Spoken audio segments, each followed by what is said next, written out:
Welcome to a new edition of the Famous Interviews with Joe Dimino. On this episode, we talk with author, transformer, and consultant, the great Susan Gold. She was raised in a challenging and chaotic family system, the middle child of 5.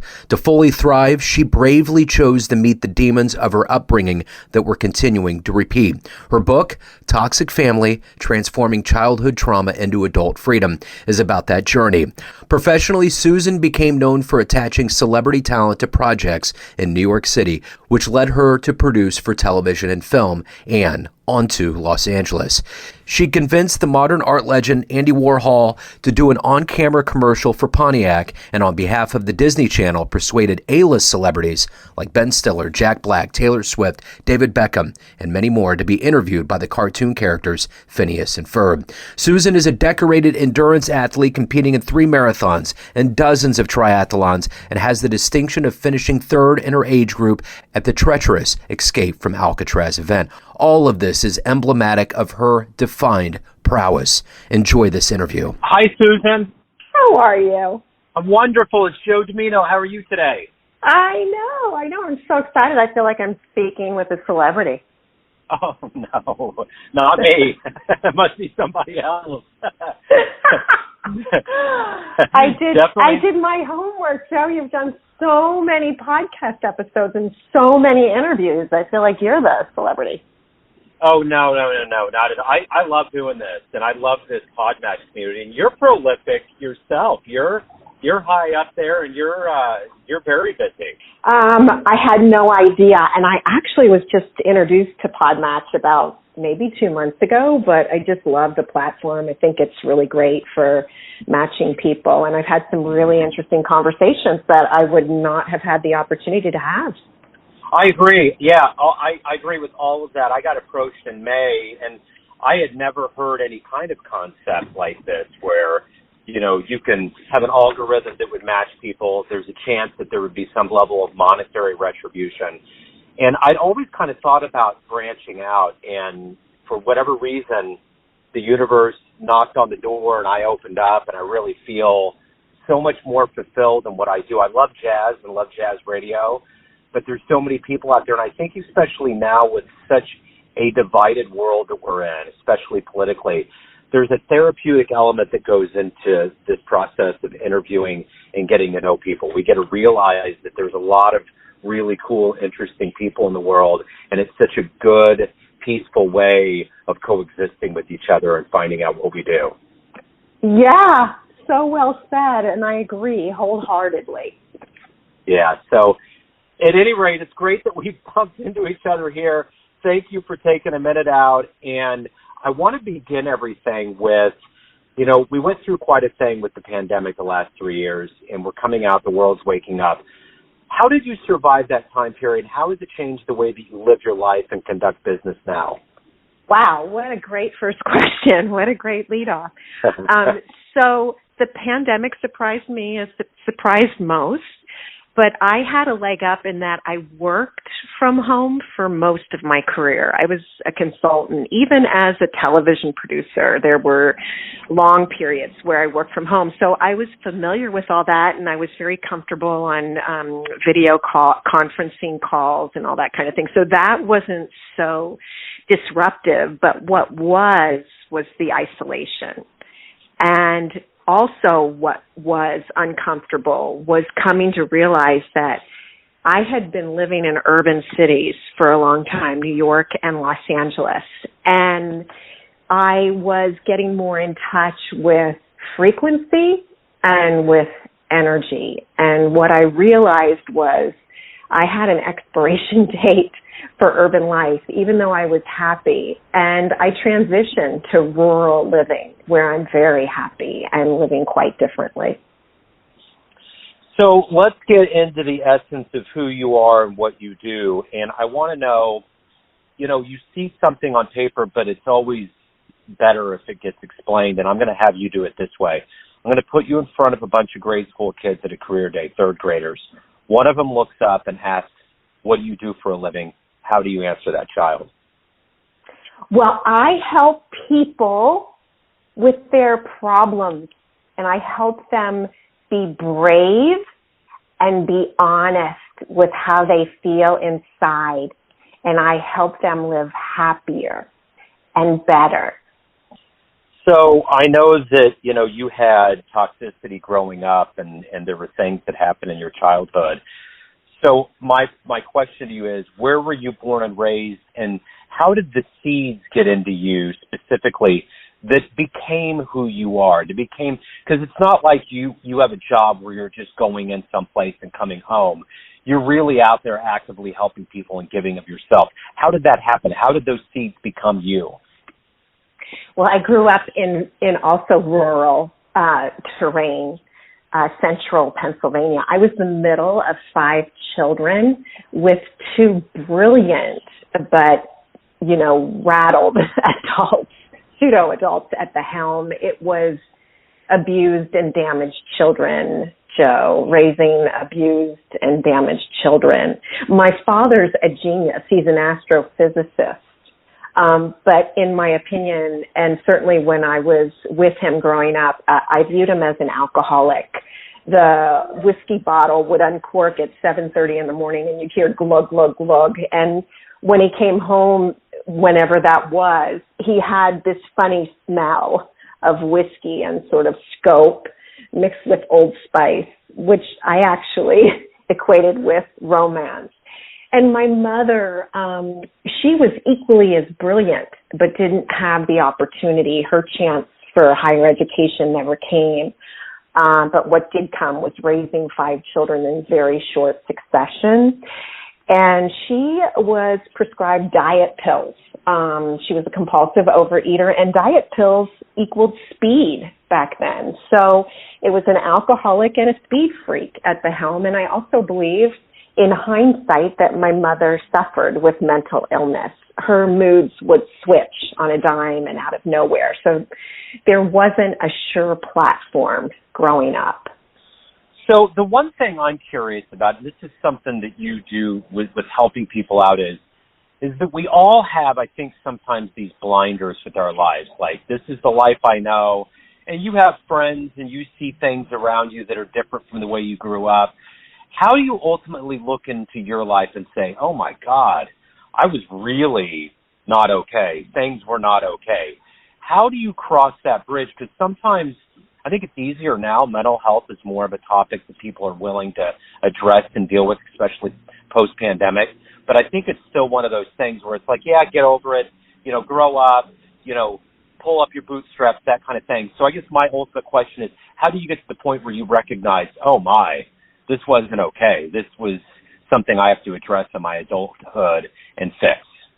Well, I knew it as a child. I knew something wasn't right, but then I sort of went into this amnesic, sort of sleepy state about it all and just was in survival mode. When it really mushroomed for me, Joe, was in my mid-20s. And some of the same behaviors that were demonstrated in my family, I was manifesting. I took a slug from a wine jug in the refrigerator at work to ask for a raise. Major red flag.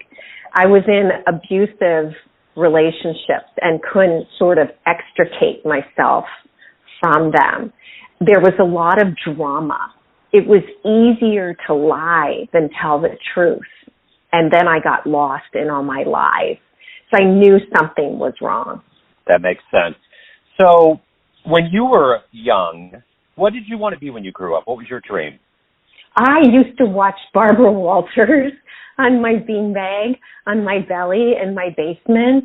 And all I wanted to do, Joe, was get to New York City and be like Barbara Walters. I wanted to be an entrepreneur. I wanted to be an executive. I didn't know quite how that would manifest and what it would look like. But ultimately, that did come, and it came pretty quickly.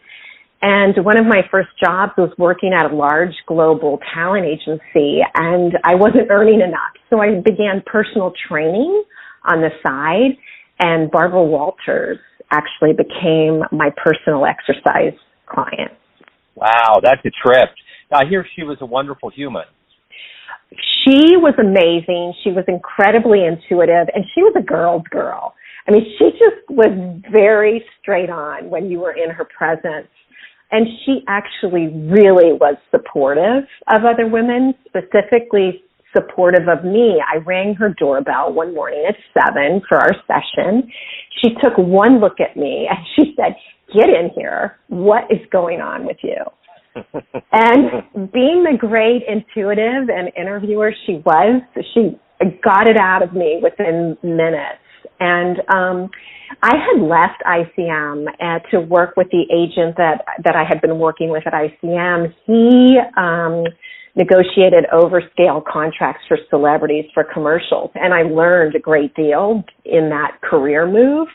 But he had a bit of a sexual addiction and would invite young actresses in the afternoon and excuse me, which was very awkward. But what was more awkward was when he tried that behavior on me, and I grabbed my stuff and left. So Barbara got it out of me, and she said, "I'm coming with you this morning, and we're confronting this man together."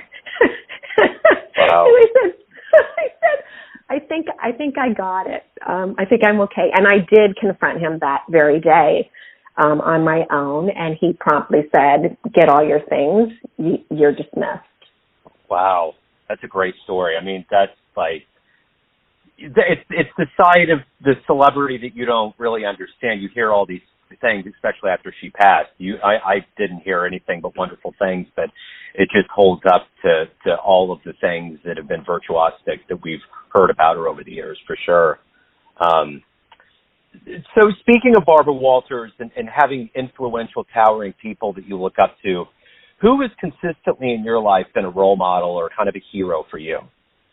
Oh, wow. That's such a good question, but they're mostly historical figures. Like, I don't know why, but when I was growing up, I was just riveted with Susan B. Anthony and Harriet Beecher Stowe, like really powerful women who stood up for women's rights. It could have been the system that I was growing up in, and not just within my family, but also culturally and, through the religious upbringing I had. So I really felt that rebellion, early on, and now here we are, fast forward decades later, where that system seems to be slowly dismantling. I don't understand that. I don't understand, even with race and all of those other things that are getting dismantled. I'm kind of in disarray because if you look at us historically, once Obama got elected, we saw a sea change of things. There was a wave of relief that we were finally going to get to a better place for everybody, and then all of a sudden there was this instant reversion in 2016 that's happened to today. I'm still kind of baffled by it. It's strange. It's very strange. I'm wondering if it's going to take just a large, massive kind of wake up, some kind of something that shakes us as a collective to really finally wake up, because it does seem to come to the surface and then gets shoved back down, into the collective conscious. So I'm not certain, but I feel like it's definitely time. So let me ask you this. If you could meet anybody alive on the planet right now, who would it be? Who would you love to meet and talk to? Well, Kim Iverson comes immediately to mind. She's a journalist, and she's very free-thinking and straightforward and stands up for her beliefs. She had a show online that was very popular. I think she had about 500,000 followers. And The Hill brought her on as a special correspondent. And she was all set for a major national interview, and at the last minute, they X'd her out. They were sort of afraid of the questions she may ask. And she fought back with that. She stood up and she said, "No, that's not okay. Freedom of speech, especially as a journalist, is more important now than perhaps ever." And she walked away, and now she's rebuilt her following and is speaking freely back within her own show. So I have a lot of respect for Kim. I think there's something to be said about that notion, and I see that in a lot of the Generation Z, the younger generations.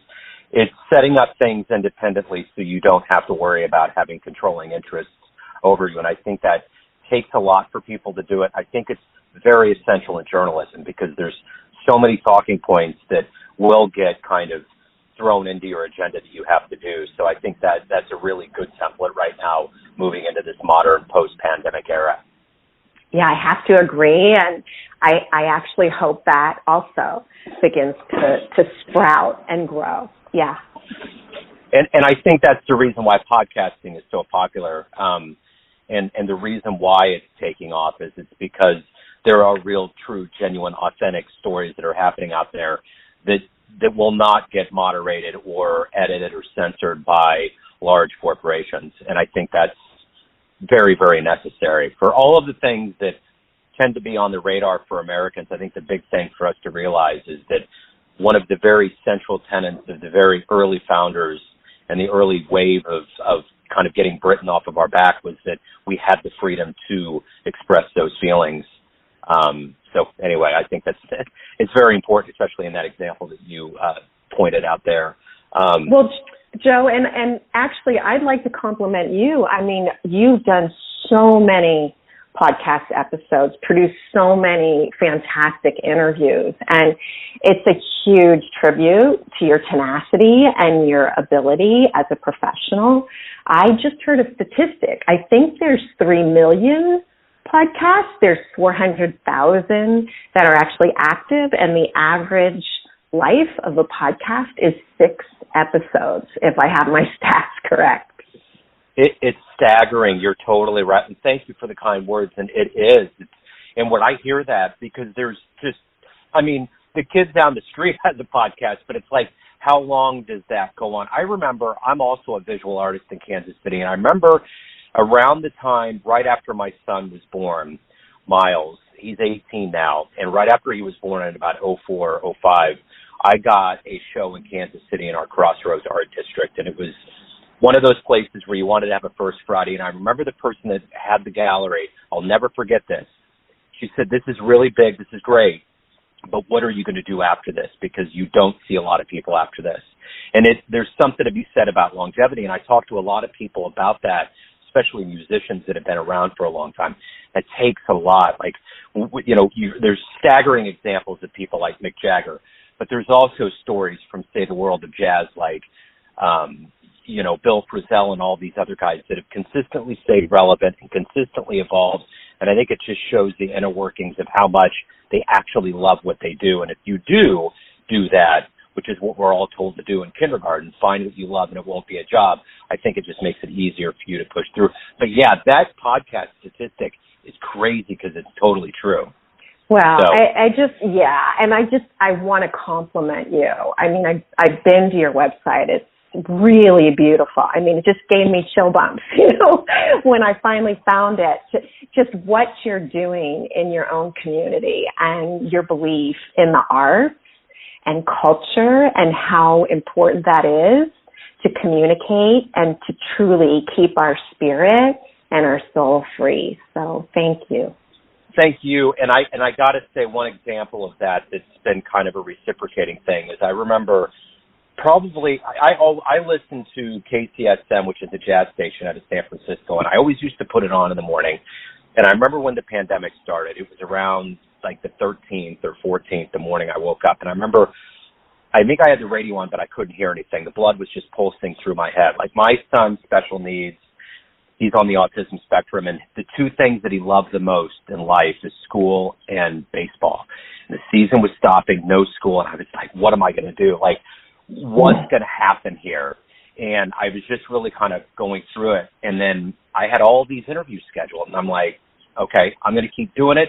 And I would go to nature preserves, and I would listen to the interviews on speaker. And I have a stepdaughter, too, who is like 13 going on, at that point was 13 going on 30, very mature.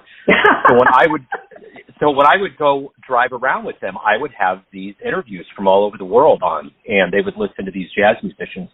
Those jazz musicians who got hit the hardest, a lot of artists got hit the hardest out of this, were overwhelmingly positive, and they got to hear that through the pandemic. And when I think about that, like what they were doing and how they were really, really staying in the game, it's amazing to me.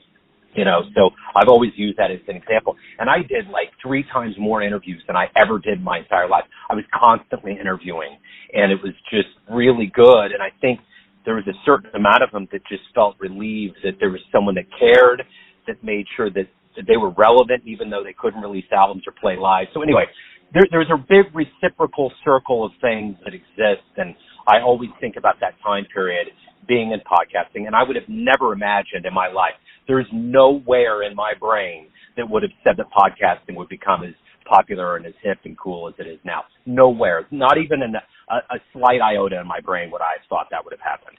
Yeah, but what you said is true. I mean, just everyday people and their beautiful, simple stories are just weaving such a beautiful brocade for all of us to really self-soothe and connect. Absolutely. It's one of the best therapies.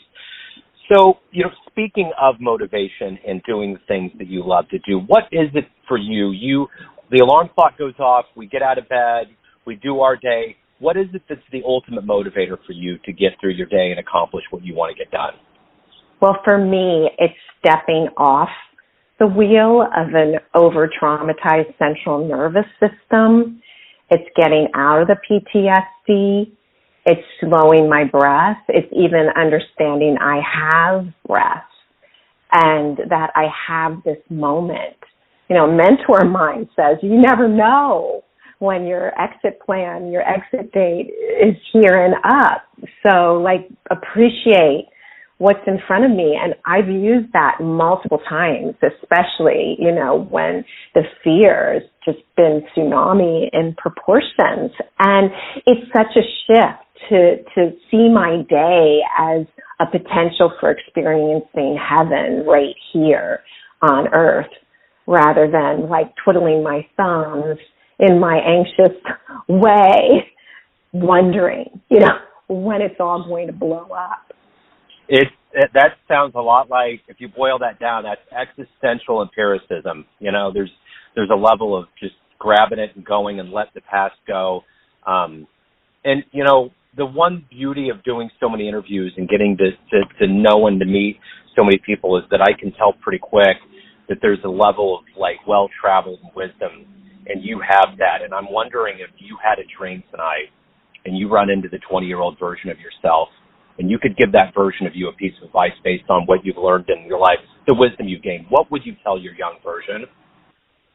Well, I tell it to myself, and I tell it now to 19, 20-year-olds that are out sort of trying to ferret their way through this morass. And that is, slow down and love that sweet inner being inside your heart. Understand that little one has been through all of it and is going through all of it with you. There's a reason you've incarnated, and the pieces of the puzzle will eventually become clear, but it's all an opportunity for soul evolution and to see that your challenges and your challengers are all gifts, even if they come in really funky packages. So of all of the things that you've done, seen, and accomplished in your life, what are you the proudest of? My son, he's 19. He's trying to get through college in 3 years instead of 4. He's a poli-sci major. So I would have to say my son, and I went kicking and screaming. Joe, I was an old mom. I didn't think I could get pregnant.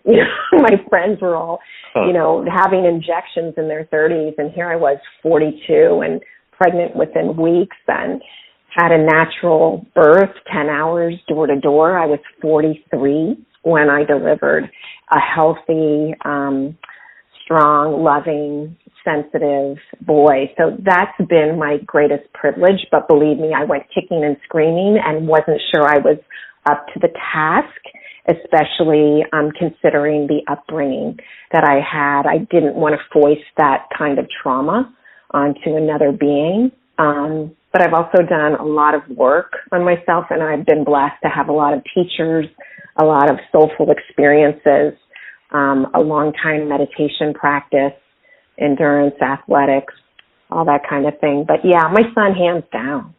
So everyone out there, we all have these pockets of people and things that we do, family, friends, clients, colleagues, but ultimately you're in control of your existence. What's your perception of you? Who do you think you are? Well, first of all, I'm a human being. I make mistakes. I have intense shame. I'm just a human being here on our earth for human experience. And just being here is enough. So, Susan, if anyone out there wants to learn more about you, hire you, anything related to your world, where is the best place for them to go? They should just go to susangold.us. It's that simple, susangold.us. And they can learn more about the book there. They can have a conversation with me gratis. I think it's all about connection. I think that we've been isolated and keeping secrets in our little compartments for a long time.